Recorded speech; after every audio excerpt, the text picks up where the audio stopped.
Assalamu alaikum everyone. I, Today we are talking about the or discussing about the regulatory requirements for new product approval. Firstly, I would like to thank our honorable course teacher Halim Akhtar ma'am for arranging and giving me the opportunity.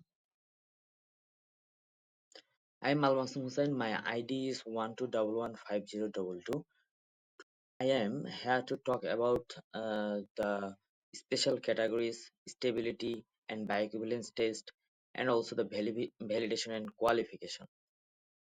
Firstly, we should know the special categories. Means special categories drug means these are those drugs that are treat complex or rare conditions and often require specialist knowledge to prescribe and manage. Firstly, we would discuss about the controlled substance. Controlled substances are regulated due to potential abuse, addiction, and misuse, including narcotics and psychotropics.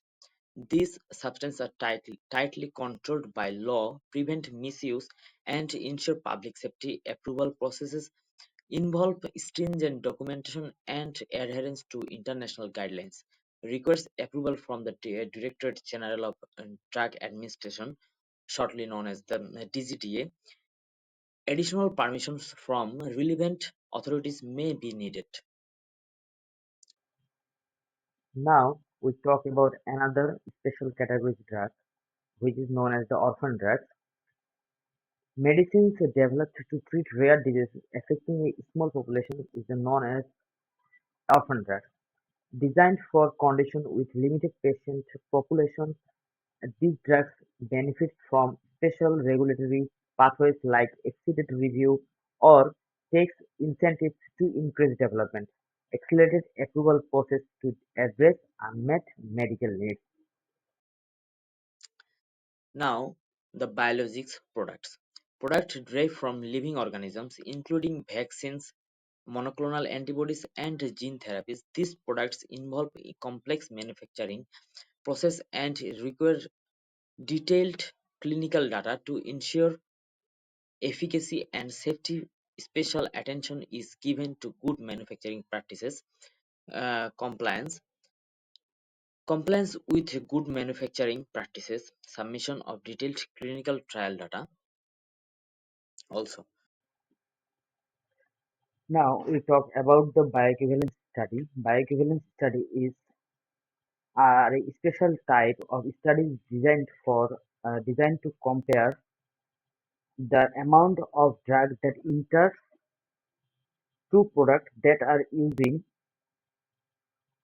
same active ingredient or molecule and to verify how similar they are to each other.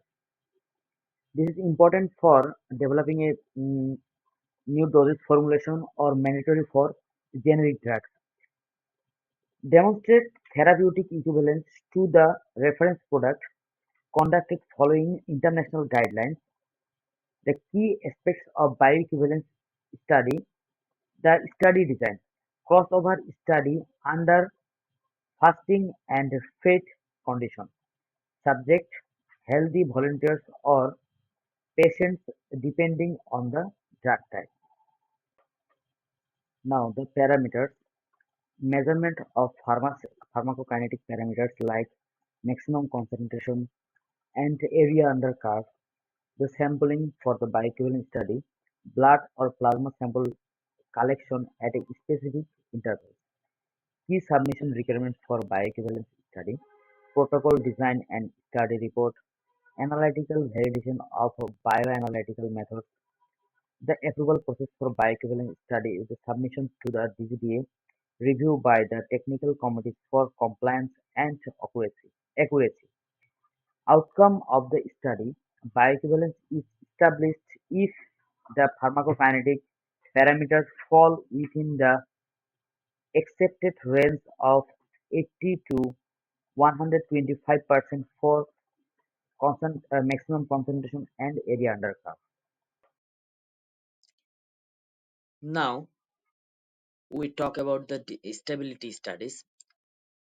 The purpose of the stability studies is determines the shelf life, storage condition of a product, ensures the product retains its intended quality, safety, and efficacy through its shelf life. Types of study is the accelerated stability study. Accelerated stability study is the conducted under elevated temperature and humidity to predict long-term stability. Second, long-term stability study is the performed under recommended storage conditions for a defined product. And third and last, intermediate stability study is optional and conducted if the products show shows instability under accelerated conditions. Now, the parameters evaluated in the stability studies is the physical attributes such as appearance, dissolution, chemical properties, potency, degradation, microbial testing, sterility, microbial limits. The regulatory requirements for stability studies is the follow ICS guidelines and include stability data in the common technical document for submission. Documentation of the stability studies is known the stability protocols of the stability studies performed, detailed reports with test results and conclusions. Now we discuss about the validation and qualification. Firstly, the validation. This is the process validation ensures a consistent manufacturing quality.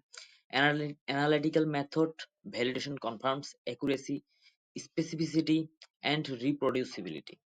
The qualification is the equipment and facility qualification, such as the installation, operational, and also performance qualification.